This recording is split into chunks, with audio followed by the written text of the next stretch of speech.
Welcome to This Explainer. Look, if you're working in a grassroots NGO, maybe out in Ghana or across the continent, you already know the grind. You know exactly what it takes to collect data in the field. I mean, you've been out there, braving the hot sun, tracking down respondents, filling out endless forms. But, well, all that heavy lifting, it's really just the starting line. Today, we're going to focus on the final, arguably most critical piece of the puzzle, actually making that hard-earned data mean something. Let's kick things off with an idea that completely reframes our work. From data to decisions and back to the community. I absolutely love this. It completely flips the traditional script on monitoring and evaluation. Because let's be honest, M&E isn't just about filling out bureaucratic paperwork to keep a donor happy. It's a tool, a really powerful tool, for empowering the communities we serve. This is where the A and L in MEAL, accountability and learning, actually come to life. So let's jump right into making sense of all the information you've gathered. Now, take a deep breath because I promise we are keeping the math incredibly simple today. For the vast majority of grassroots work, you really don't need fancy, complex statistics. You just need to focus on three things: counts, percentages, and comparisons. That's it. Let's look at a real-world scenario.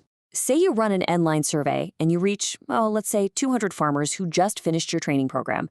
You look at the data and find that 140 of them have actually adopted the new farming practices. Boom! Right there, you have a basic count, 140. And out of 200, that gives you a 70% adoption rate. Just like that, you've got something solid to work with. But hold on a second, because a single average can be super misleading. If we break that number down, a little process we call disaggregation, the real story starts to emerge. Think about it. That 70% overall average sounds like a massive win.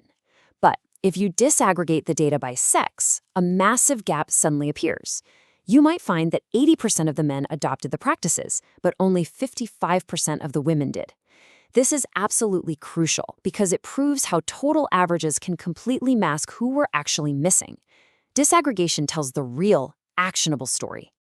And beyond just breaking numbers down, real analysis means making comparisons. You've got to compare your end line right against your baseline to see the actual tangible change that happened. You also need to check your final result against your original target. Did you actually hit the goal you set? And hey, don't forget your qualitative data. For all those amazing focus groups and interviews you did, analysis really just means reading through them and pulling out the recurring themes and the actual reasons people give for their choices. Which brings us to a massive aha moment. Honestly, this is the main distinction that separates someone who just tallies up survey sheets from a true M&E officer who actually drives change. Here it is. A number is not a finding. A raw number, like 70% adopted, is just a flat, lifeless statistic. A true finding, on the other hand, takes that number, compares it, disaggregates it, and most importantly, gives it meaning. So the finding isn't the 70%. The finding is that while 70% adopted overall, only 55% of women did, which strongly suggests the timing or the location of the training just didn't work for the women in the community.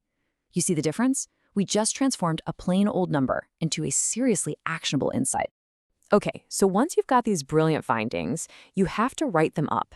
And please, let's ditch the dense academic jargon. We need a highly practical, plain-spoken report structure. Remember who you're writing for. You're writing for busy people. Your manager, the district assembly, maybe a donor.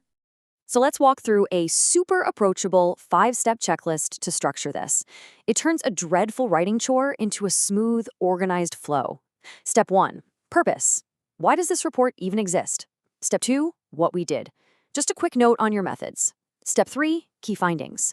Organize these directly around your indicators and targets, and always showcase that disaggregated data we just talked about. A simple chart here is absolute magic. Step 4, conclusions. Basically, what does all this add up to? And finally, step 5, recommendations. What should actually be done about it all?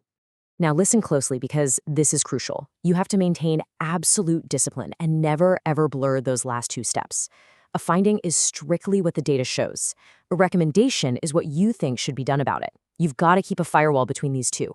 That way, whoever reads your report can clearly see that your advice is built on solid, objective evidence and not just, your personal opinion. All right, let's pivot away from the physical report for a second and look at the ultimate destination here. Because the goal isn't just to drop a tidy little document on someone's desk. The goal is to use that data to act wiser and make much better decisions. If an M&E report changes absolutely nothing, it has completely missed the point. Your team needs to build in short, intentional reflection moments to ask one very specific question. Given this data, what do we do differently? Going back to our example, if the data shows women weren't adopting the new farming practices, the obvious decision is to adjust your future trainings. Move them to times and places women can actually attend, maybe closer to the village center or right after their morning chores. But I want to throw a challenge your way. Who else needs to see this data? In the NGO sector, we are usually amazing at accounting upward, right? We send these beautifully polished reports up the chain to our donors, but we are notoriously bad at accounting downward. We totally forget the very people who gave us the data in the first place. Accounting downward is all about closing the loop out of sheer respect. The folks in that coastal town, or the parents of the schoolgirls you interviewed, they have every right to hear what the data said. You can easily do this by hosting a community feedback meeting or a local Durbar, share the results in plain, everyday language, and make sure you give them real ways to respond. Set up a suggestion box or a phone line. And I'll let you in on a little secret. Doing this actually makes your work infinitely better. Why? Because the community will often explain the why behind a weird finding that you literally couldn't figure out on your own. Now, for our final and frankly most important point, we have to talk about ethics. We have to ground this entire process in humanity. We are collecting information from living, breathing people, not just abstract data points. And those people are absolutely owed our care and our protection. So, keep this ethics checklist in your back pocket. First up, informed consent. People need to clearly understand what the data is for, and they must agree freely. Next, confidentiality and security. Keep their personal info locked down and safe. Third, and this is a big one, do no harm. If you're working in an area dealing with a conflict or, say, a tense chieftaincy dispute, a careless question can literally put someone in physical danger. Handle sensitive stuff with extreme caution. Fourth, always take special care when working with vulnerable groups like children. And finally, minimize. Only collect data you are actually going to use. Every single question you ask takes up someone's time and trust. Don't waste it. As we wrap up this explainer, I want to leave you with a thought that really sticks with me. M&E is not paperwork for the donor. It is how you keep a promise to a community and how you prove, honestly, whether that promise was kept. So the next time you head out into the field, ask yourself, are you just out there collecting numbers or are you genuinely keeping your promises? Thanks so much for joining me, and I really hope this helps you turn your hard-earned data into real impactful decisions. Keep up the great work.